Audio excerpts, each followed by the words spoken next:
കൃപാസനം പത്രം December 2025 part 8. ഇതിൽ ഉൾപ്പെടുത്തിയിട്ടുള്ള സാക്ഷ്യങ്ങളുടെ വീഡിയോ കാണുന്നതിനുള്ള ലിങ്ക് ഡിസ്ക്രിപ്ഷനിൽ കൊടുത്തിട്ടുണ്ട്. നേര്യമംഗലത്ത് നിന്നുള്ള ജോമിയയുടെ സാക്ഷ്യം. ദുരന്തമുഖങ്ങളെ അഭിമുഖീകരിക്കേണ്ടി വരുമ്പോൾ ഉടമ്പടി നേർച്ച വസ്തുക്കളിലൂടെ ദൈവശക്തി പ്രവഹിക്കുന്ന അനുഭവം എനിക്കുണ്ടായി.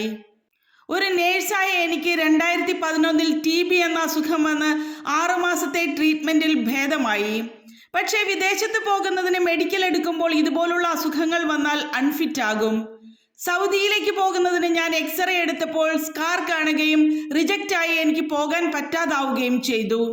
ഞാൻ കൃപാസനത്തിൽ വന്ന് ഉടമ്പടി എടുത്ത് പ്രാർത്ഥിച്ചതിൻ്റെ ഫലമായി മെഡിക്കൽ ഇല്ലാതെ എനിക്ക് ജർമ്മനിയിൽ പോകാൻ സാധിച്ചു.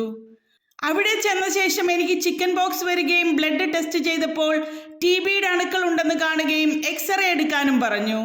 എക്സ്റേയിലും കൂടാതെ കഫത്തിലുമൊക്കെ TBയുടെ രോഗാണുക്കൾ കാണുകയാണെങ്കിൽ എന്നെ അവർക്ക് അവിടെ നിന്ന് പറഞ്ഞു വിടാം. ഞാൻ പരിശുദ്ധ അമ്മയോട് കരഞ്ഞ് പ്രാർത്ഥിച്ചതിൻ്റെ ഫലമായി എക്സ്റേയിലും കഫത്തിലും ഒരു തരത്തിലുമുള്ള രോഗലക്ഷണങ്ങൾ ഇല്ല എന്ന് പറഞ്ഞു. നിങ്ങൾക്കിവിടെ ജോലി ചെയ്യുന്നതിനും മറ്റുള്ളവരുമായി മിങ്കിൾ ചെയ്യുന്നതിനും യാതൊരു തടസ്സവുമില്ലെന്ന് ഡോക്ടർ പറഞ്ഞു. ആലപ്പുഴ തിരുമലയിൽ നിന്നുള്ള രജനി അനിൽകുമാറിന്റെ സാക്ഷ്യം. ഏജ് ഓവറായ ഞാൻ ഉടമ്പടി എടുക്കാൻ വന്നപ്പോൾ ഒരു PSC ജോലിക്ക് വേണ്ടി നിയോഗം വെച്ചിരുന്നു. സമയ ചുരുക്കത്തിൽ നടന്നത്. ഞാൻ വർഷങ്ങളായി PSC പരീക്ഷ എഴുതുന്നുണ്ടായിരുന്നു. ലിസ്റ്റിൽ വരുമെങ്കിലും കുറച്ചുനാൾ കഴിയുമ്പോൾ തള്ളിപ്പോകുമായിരുന്നു.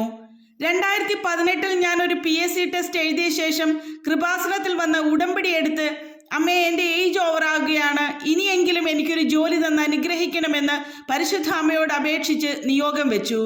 അതിൻ്റെ ഫലമായി എനിക്ക് ആദ്യത്തെ പുതുക്കലിൽ തന്നെ റവന്യൂ വകുപ്പിൽ ഒരു ഗവൺമെൻറ് ജോലി നൽകി പരിശുദ്ധ അമ്മ അനുഗ്രഹിച്ചു. കൂടാതെ ഞങ്ങൾക്ക് സ്ഥലം വാങ്ങി വീട് വെച്ച വകയിൽ കുറച്ച് സാമ്പത്തിക ബാധ്യതകൾ ഉണ്ടായിരുന്നു. ലോൺ അടയ്ക്കാൻ പറ്റാഞ്ഞതിനാൽ പലിശ ഉൾപ്പെടെ 25 ലക്ഷത്തോളം രൂപ കടമുണ്ടായിരുന്നു. ഉടമ്പടിയിൽ നിയോഗം വെച്ചതിൻ്റെ ഫലമായി ഒരു വ്യക്തി സഹായിച്ച് ബാധ്യതകൾ തീർക്കാനും സാധിച്ചു. പന്തളത്ത് നിന്നുള്ള അലിൻ്റെ സാക്ഷ്യം. ഉടമ്പടി സമയ ചുരുക്കത്തിൻ്റെ പ്രാർത്ഥനയാണ്. ഞാൻ തൊട്ടറിഞ്ഞ മരിയൻ എയർലിഫ്റ്റിൻ്റെ ഉടനടി അനുഭവങ്ങൾ ഇതാണ്. ഞാൻ 10 വർഷമായി നടുവേദന മൂലം ക്ലേശിക്കുന്നു. ഡോക്ടർ പറഞ്ഞത് അത് സിസേറിയൻ്റെ ആഫ്റ്റർ എഫക്റ്റ് ആണ്. ലൈഫ് ടൈം നമ്മുടെ കൂടെ തന്നെ വേദനയുണ്ടാകുമെന്നാണ്. രാവിലെ എഴുന്നേൽക്കുമ്പോൾ കുറച്ചു സമയം കൂനി ഒന്ന് നിന്നിട്ടേ എനിക്ക് നിവർന്നു നിൽക്കാൻ സാധിക്കുകയുള്ളൂ. ഒരു ദിവസം ഞങ്ങൾ കുടുംബം മുഴുവൻ കൃപാസനത്തിൽ വന്ന് പ്രാർത്ഥിച്ചു പോയി. പിറ്റേ ദിവസം രാവിലെ എഴുന്നേറ്റപ്പോൾ നടുവേദനയുണ്ട്. ഞാൻ നടുവിന് കൈവച്ചിട്ട് എൻ്റെ മാതാവേ എന്ന് പറഞ്ഞ് നിവർന്നു. അന്നു മുതൽ എനിക്ക് നടുവേദന ഉണ്ടായിട്ടില്ല. സമയത്തിൻ്റെ മേൽ മധ്യസ്ഥ സ്വാധീനമുള്ള പരിശുദ്ധ അമ്മ 10 വർഷം കൊണ്ട് സാധിക്കാത്തത് ഒറ്റ രാത്രി കൊണ്ടാണ് സാധിച്ചു തന്നത്. അതിനുശേഷം ഞാൻ കൃപാസനത്തിൽ വന്ന് ഉടമ്പടി എടുത്ത് പ്രാർത്ഥിച്ചു. പരിശുദ്ധ അമ്മയ്ക്ക് നന്ദി. തൊടുപുഴയിൽ നിന്നുള്ള ടെസ്സിയുടെ സാക്ഷ്യം. മരിയൻ ഉടമ്പടിയുടെ ഉടനടി അനുഭവങ്ങളുമായി തൊടുപുഴയിൽ നിന്ന് ടെസ്സി. എനിക്ക് 35 വർഷമായ നടുവേദനയും 4.5 വർഷമായ മുട്ടുവേദനയും മൂലം വളരെയധികം വിഷമിച്ചിരുന്നു. ഡോക്ടറെ കണ്ടപ്പോൾ സർജറി വേണമെന്ന് പറഞ്ഞു. ഞങ്ങൾ കൃപാസനത്തിൽ വന്നു. 4.5 വർഷമായി മുട്ടുകുത്താത്ത ഞാൻ പരിശുദ്ധ അമ്മയുടെ മുമ്പിൽ മുട്ടുകുത്തി നിന്ന് പ്രാർത്ഥിച്ചു. അത് കഴിഞ്ഞ് പെട്ടെന്ന് ഞാൻ ചാടി എഴുന്നേറ്റു. സ്റ്റെയർ കേസ് കയറി ചെന്ന് ഉടമ്പടി എടുക്കാൻ സാധിച്ചു. ഉടമ്പടി എടുക്കുന്നതിന് മുമ്പ് തന്നെ പരിശുദ്ധ അമ്മ എൻ്റെ മുട്ടുവേദന മാറ്റി. ഉടമ്പടി എടുത്ത് വീട്ടിൽ ചെന്നപ്പോൾ അന്ന് രാത്രി തന്നെ എൻ്റെ 35 വർഷമായ നടുവേദന മാറി. കൂടാതെ എനിക്കൊരു ഭവനം വേണമെന്ന് ഉടമ്പടിയിൽ നിയോഗം വെച്ചിരുന്നു. അതിൻ്റെ ഫലമായി പരിശുദ്ധ അമ്മ നല്ലൊരു ഭവനം ടൗണിൽ നൽകി ഞങ്ങളെ അനുഗ്രഹിച്ചു. തിരുവനന്തപുരത്ത് നിന്നുള്ള വിജയകുമാറിൻ്റെ സാക്ഷ്യം. സിനിമ ഷൂട്ടിംഗ് മേഖലയിലുള്ള ഞാൻ കിട്ടുന്ന പൈസയ്ക്ക് മുഴുവൻ മദ്യപിച്ച് വീട്ടിൽ കയറാതെ നടക്കുകയായിരുന്നു.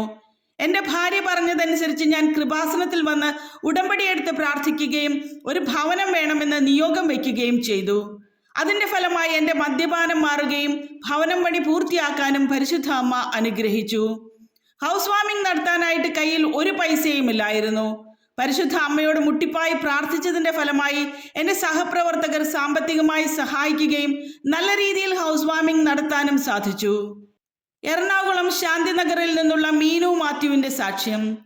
IQ കുറവായ 4 വയസ്സുള്ള കുഞ്ഞിന് ഉടമ്പടി എടുത്തപ്പോൾ ലഭിച്ച വലിയ ദൈവാനുഭവം. എൻ്റെ മകൻ 4 വയസ്സുവരെ സംസാരിക്കുകയില്ലായിരുന്നു. ഒരു വാക്കു മാത്രമേ പറയുമായിരുന്നുള്ളൂ. ഞങ്ങൾ വളരെ വിഷമത്തോടെ കൃപാസനത്തിൽ വന്ന് ഉടമ്പടി എടുത്ത് നിയോഗം വെച്ചു. അതിനുശേഷം ഞങ്ങൾ ബഹുമാനപ്പെട്ട ജോസഫ് അച്ഛനെ കണ്ടു. അച്ഛൻ കുഞ്ഞിന്റെ തൊണ്ടയിൽ കുരിശിട്ട് പ്രാർത്ഥിച്ചിട്ട് അവൻ ഇനി സംസാരിച്ചു കൊള്ളും എന്ന് പറഞ്ഞു. എല്ലാ ദിവസവും വെഞ്ചരിച്ച നേർച്ച വസ്തുക്കളും മകന് കൊടുക്കുമായിരുന്നു. അതിന്റെ ഫലമായി മകൻ സംസാരിക്കാൻ തുടങ്ങി. അതിനുശേഷം LKGയിൽ പഠിക്കാൻ ചേർത്തപ്പോൾ മകൻ പഠിക്കാനായിട്ട് ബുക്കിൽ നോക്കുകയുമില്ല. പഠിക്കാനിരിക്കുമ്പോൾ തന്നെ കരയാൻ തുടങ്ങുമായിരുന്നു. ക്ലാസ് ടീച്ചർ കുഞ്ഞിന്റെ IQ ലെവൽ ടെസ്റ്റ് ചെയ്യാൻ പറഞ്ഞു.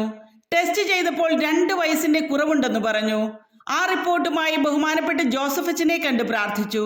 അച്ഛൻ സാക്ഷ്യം പറയണമെന്ന് പറഞ്ഞു. അതിനുശേഷം മകൻ വീണ്ടും സ്കൂളിൽ പോകാനും നന്നായി പഠിക്കാനും തുടങ്ങി. കോട്ടയത്ത് നിന്നുള്ള അന്നമ്മയുടെ സാക്ഷ്യം. വിവാഹം കഴിഞ്ഞ് 7.5 വർഷം കഴിഞ്ഞ് ഫോട്ടോ മാതാവിന്റെ അടുക്കൽ വെച്ച് പ്രാർത്ഥിച്ചപ്പോഴാണ് മകൾ പ്രഗ്നന്റ് ആകുന്നത്. എൻ്റെ മകന്റെ കല്യാണം കഴിഞ്ഞ് 7 വർഷമായിട്ടും കുട്ടികൾ ഉണ്ടാകുന്നില്ലായിരുന്നു. മരുമകൾക്ക് PCOD ഉള്ളത് കൊണ്ടാണെന്ന് പറഞ്ഞ് ഒരുപാട് മരുന്ന് കഴിച്ചു. 2 പ്രാവശ്യം പ്രഗ്നന്റ് ആയെങ്കിലും അബോർഷനായി. ഞങ്ങൾ വളരെ വിഷമത്തോടെ കൃപാസനത്തിൽ വന്ന് ഉടമ്പടി എടുത്ത് പ്രാർത്ഥിച്ചു. അതിനുശേഷം അവർ ഷാർജയിൽ പോയി. ഒരു ദിവസം ഞാൻ കൃപാസനത്തിൽ വരുന്നെന്ന് പറഞ്ഞപ്പോൾ മകനും ഭാര്യയും ഞങ്ങളുടെ ഫോട്ടോ ഇന്ന് ജോസഫ് അച്ഛനെ കൊണ്ടുപോയി കാണിച്ച് പ്രാർത്ഥിക്കാൻ പറഞ്ഞു. ഞാൻ ഫോട്ടോയുമായി ഇവിടെ വന്നപ്പോൾ പറഞ്ഞത് അവർ തന്നെ വരണമെന്നാണ്.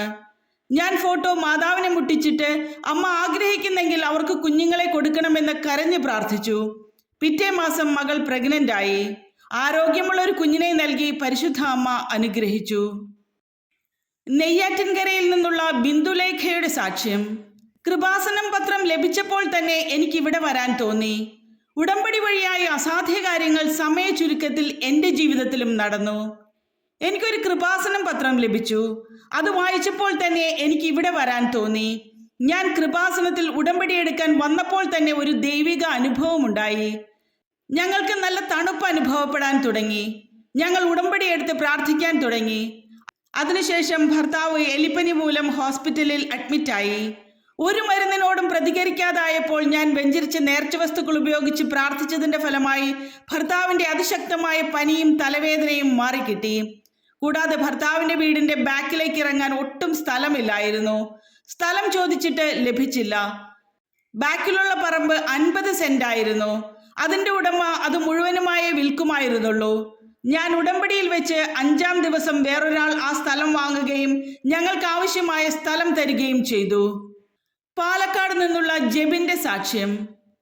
ബഹുമാനപ്പെട്ട ജോസഫ് അച്ഛൻ പറഞ്ഞത് പരിശുദ്ധാത്മാവ് നിനക്ക് വെളിപ്പെടുത്തി തരുമെന്നാണ്. ദൈവിക ആലോചന തേടിയപ്പോൾ ഉണ്ടായ മരിയൻ ഇടപെടലുകൾ. ഞാൻ കുറച്ചു കാലമായി ജർമ്മനിയിൽ പോകുന്നതിന് വേണ്ടി ട്രൈ ചെയ്തുകൊണ്ടിരിക്കുകയായിരുന്നു. ഇന്റർവ്യൂ കിട്ടുന്നതിനും പാസ്സാകുന്നതിനുമൊക്കെ സമയമെടുക്കുമായിരുന്നു. ഞാൻ കൃപാസനത്തിൽ വന്ന് ഉടമ്പടി എടുത്ത് ബഹുമാനപ്പെട്ട ജോസഫ് അച്ഛനെ കണ്ടു. അച്ഛൻ പ്രാർത്ഥിച്ചിട്ട് പരിശുദ്ധാത്മാവ് നിനക്ക് വെളിപ്പെടുത്തി തരും, അതുപോലെ പോയാൽ മതി എന്ന് പറഞ്ഞു.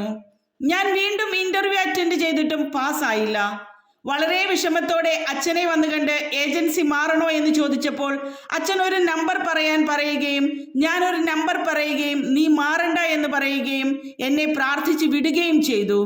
അതിനുശേഷം വീണ്ടും ഒരു ഇന്റർവ്യൂ വരികയും അത് അറ്റൻഡ് ചെയ്യുകയും നല്ല ശമ്പളത്തിൽ എനിക്ക് ജർമ്മനിയിൽ ജോലി ലഭിക്കുകയും ചെയ്തു.